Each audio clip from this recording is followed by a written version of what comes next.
Hello friends, good morning.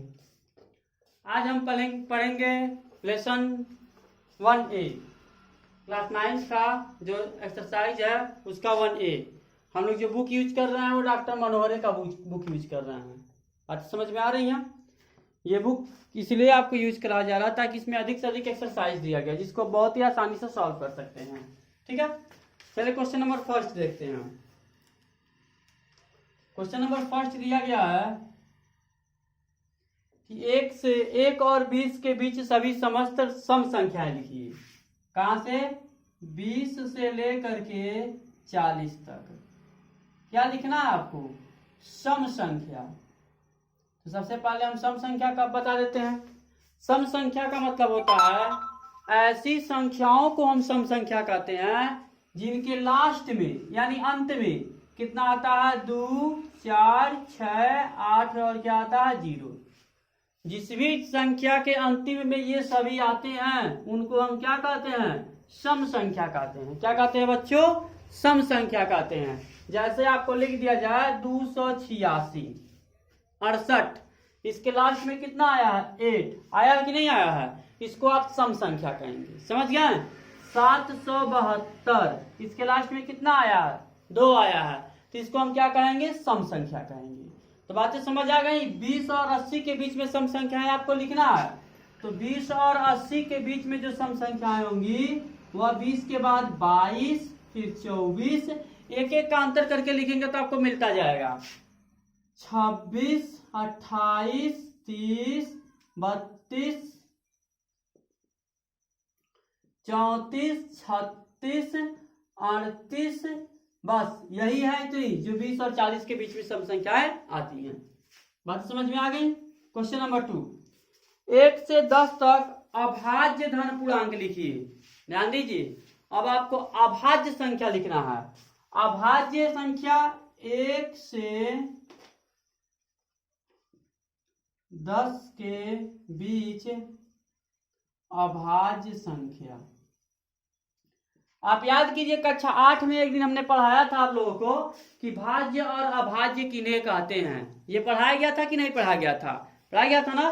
भाज्य का मतलब होता है भाज्य, ध्यान दीजिएगा, भाज्य ऐसी संख्याएं जो एक और अपने के अतिरिक्त किसी अन्य से कटती हैं उसे क्या कहते हैं? भाज्य। मतलब ऐसी संख्याएं जिनका 2 से अधिक गुणनखंड होता है। क्या होता है? 2 से अधिक गुणनखंड होता है, या फिर 2 से अधिक के पहाड़ा में आती हैं उन्हें भाज्य कहते हैं। क्या कहते हैं? भाज्य। जैसे मान लीजिए 8 ले लें। 8 1 के टेबल में भी आएगा, पक्का आना है। 1 से भी कटेगा, 2 से भी कटेगा, पक्का कटेगा, 4 से भी कटेगा, और फिर ये 8 से खुद भी कटेगा। तो कितनी चीजों से कट रहा है? 1 2 3 4, इसीलिए यह भाज्य है। समझ गए? 9 की बात कर लेते हैं तो 1 के टेबल में भी आएगा, 3 के टेबल में भी आएगा और 9 के टेबल में भी आएगा। तो ये भी क्या हो जाएगा? भाज्य हो जाएगा। अब हम बात करते हैं अभाज्य की। अभाज्य का मतलब ऐसी संख्याएं जो एक और स्वयं से करती हैं उसे क्या कहते हैं? अभाज्य कहते हैं। जैसे मान लीजिए हमने ले लिया 7 1 से कटेगा और किससे कटेगा? 7 से ही कटेगा। बातें समझ में आ रही हैं? 11 1 से कटेगा और 11 से कटेगा। बातें समझ में आ रही हैं? इसीलिए इनको हम क्या कहते हैं? अभाज्य कहते हैं। उसी तरह हमको 1 से लेकर के 10 के बीच में जो अभाज्य संख्याएं हैं उनको पता करना है।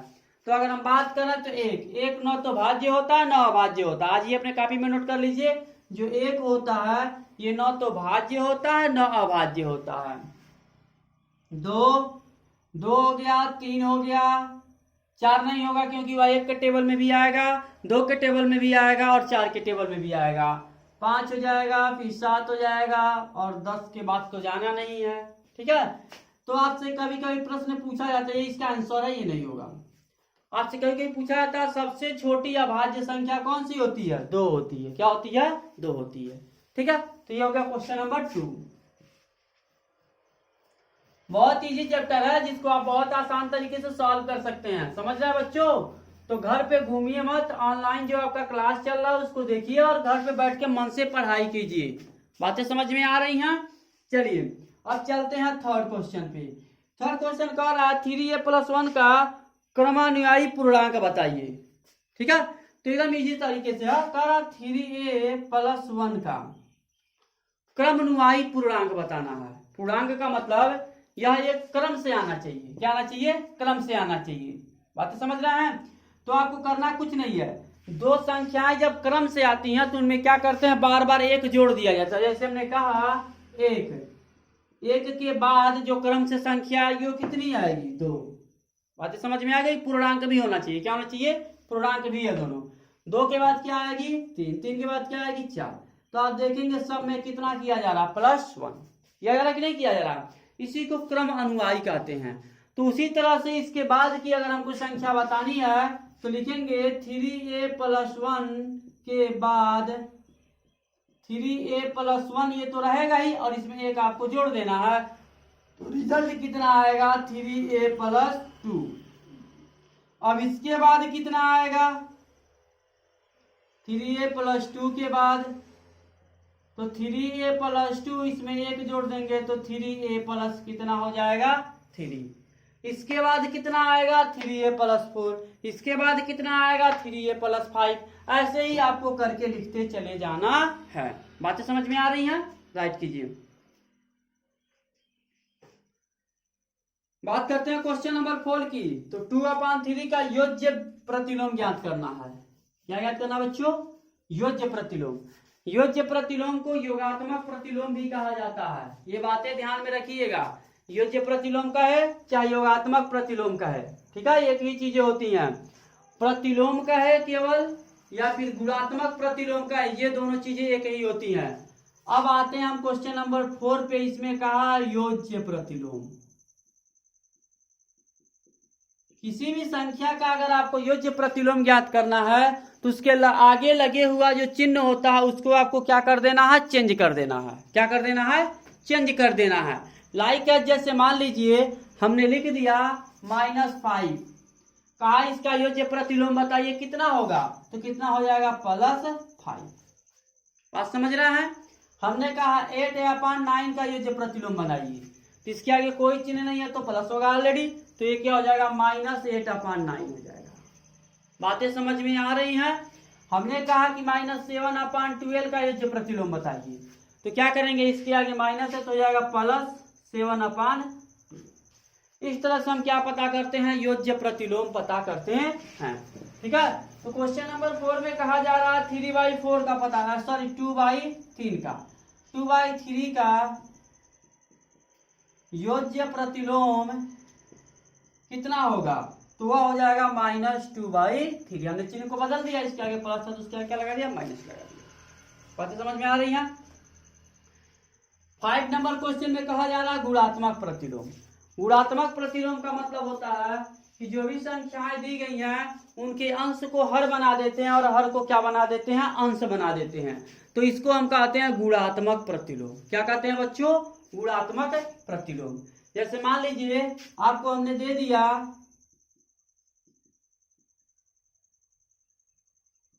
5 और कहा इसका गुणात्मक प्रतिलोम कितना होगा? तो इसके नीचे कुछ नहीं है तो 1 है। जब इसका गुणात्मक प्रतिलोम आप लिखेंगे तो ये कितना हो जाएगा? 1/5। यानी अंश को हर बना दिया और हर को क्या बना दिया? अंश बना दिया। ठीक है, हमने कहा 2/7, इसका गुणात्मक प्रतिलोम कितना होगा? तो इसका हो जाएगा 7/2। बातें समझ में आ रही हैं? बातें समझ में आ रही हैं तो वीडियो को लाइक और शेयर कर दीजिए। ठीक है, और इसको आगे बढ़ के बहुत अच्छे तरीके से समझते रहिए। तो आपका क्वेश्चन कहा गया है -5 का गुणात्मक प्रतिलोम कितना होगा? किसका कहा गया है? -5। ठीक है, इसके नीचे कुछ नहीं है तो 1 है तो हो जाएगा 1/-5। बातें समझ में आई? ये इसका हो जाएगा गुणात्मक प्रतिलोम। ठीक है, -5 का गुणात्मक प्रतिलोम 1/-5 होगा।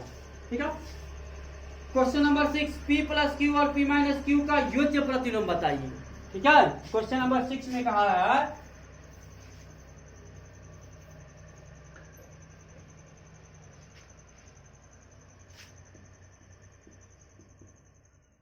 P+Q तथा P माइनस क्यू का योज्य प्रतिलोम।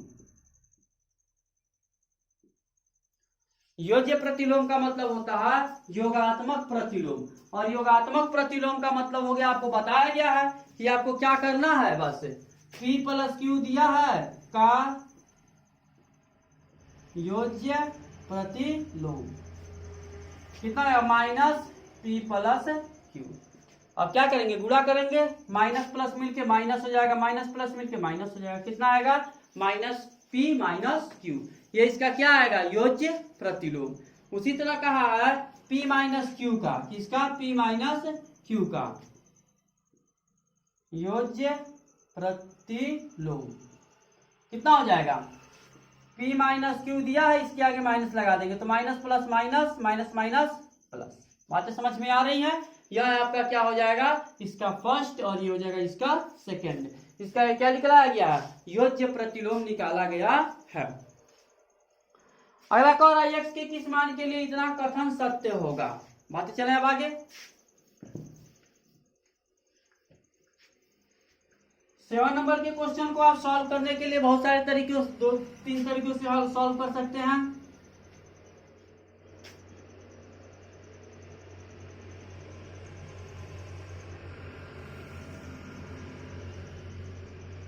कौन है, किसके लिए ये कथन सत्य है, ठीक है, x का कौन सा मान रखा जाएगा, तो इजी है, इस सब मल्टीप्लाई है तो मल्टीप्लाई कीजिए 5 into 3 into 2, 5 into 3 into x, इधर मल्टीप्लाई करना है सब x के साथ, दूसरी साइड आएंगे तो क्या करेंगे, ये डिवाइड करेंगे, तो 5 इंटू 3, 3 से 3 कैंसिल, 5 से 5 कैंसिल, 2 बराबर कितना आ गया x, यानी x बराबर अगर 2 रख देंगे तो कथन क्या होगा, कथन सत्य होगा। बातें समझ में आ रही हैं, बातें समझ में आ रही हैं तो फटाक से लाइक और शेयर कीजिए। आगे बढ़ते हैं 7 के बाद क्वेश्चन नंबर 8, पूर्णांकों में ऐसी कौन सी संख्या है जो स्वयं की योज्य प्रतिलोम होती है। कह रहा है आप 1 से लेकर के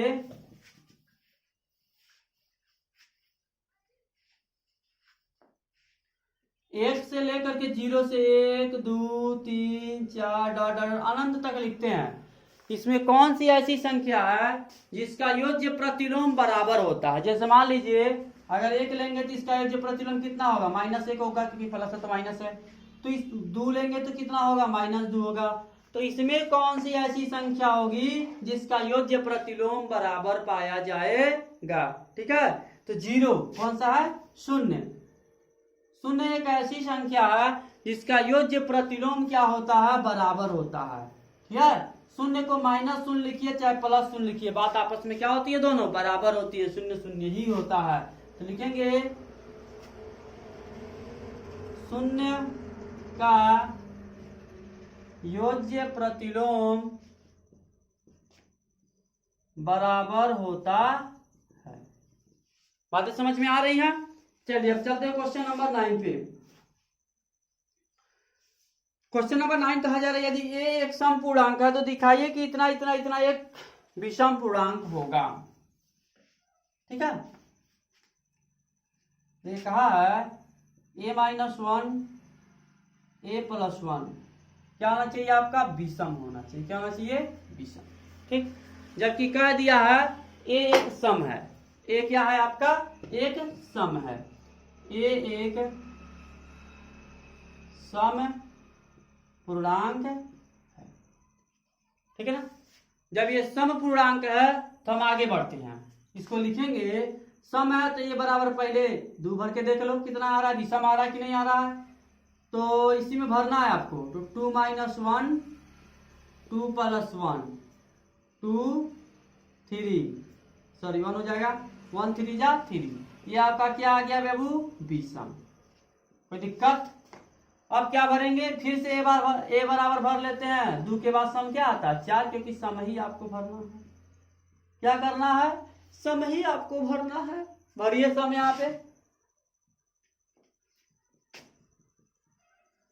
a - 1 a + 1 4 - 1 4 + 1 ये होगा ना 3 और 5 5 से कितना होगा 15, ये भी क्या आपका आया विषम में आया कि नहीं आया। तो हम कह सकते हैं उपरोक्त से स्पष्ट है कि a प्लस 1 a माइनस 1 ए सम के लिए विषम होगा। क्या होगा विषम होगा। बातें समझ में आ रही हैं, राइट कीजिए। ये क्वेश्चन और बताया जाएगा, इसके साथ ही आपका आज का क्लास ओवर हो जाएगा। ठीक है,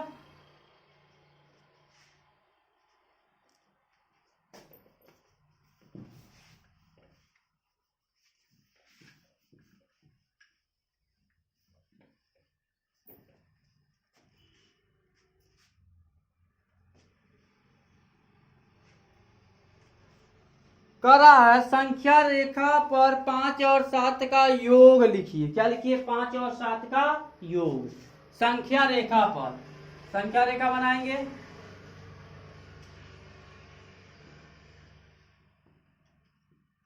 तो आप जानते हैं बीच में 0, इधर धनात्मक और इधर ऋणात्मक, मतलब दाहिनी तरफ धनात्मक और बाएं तरफ क्या होता है ऋणात्मक होता है। इधर लिखेंगे 1 2 3 4 5 6 7 8 9 10, जहां तक पॉसिबल है। इधर -1 -2 -3, ऐसे आप राइट कर लीजिएगा। तो क्वेश्चन कहा जा रहा है कि 5 और 7 का योग, पहले शून्य से आपको कहां चलना है 5 तक, फिर कह रहा है कि आपको 7 और जोड़ना है इसमें। तो यहां से 7 काउंट करेंगे 1 2 3 4 5 6 और ये हो जाएगा 7। ये कहां तक आ गया 7 यानी 12 तक आया। ठीक है, हम लिख सकते हैं 5 + 7 का संख्या रेखा पर योग कितना हो रहा है 12। बातें समझ में आ रही हैं। ऐसे ही आपको संख्या रेखा बना करके सॉल्व भी करना है। ठीक है।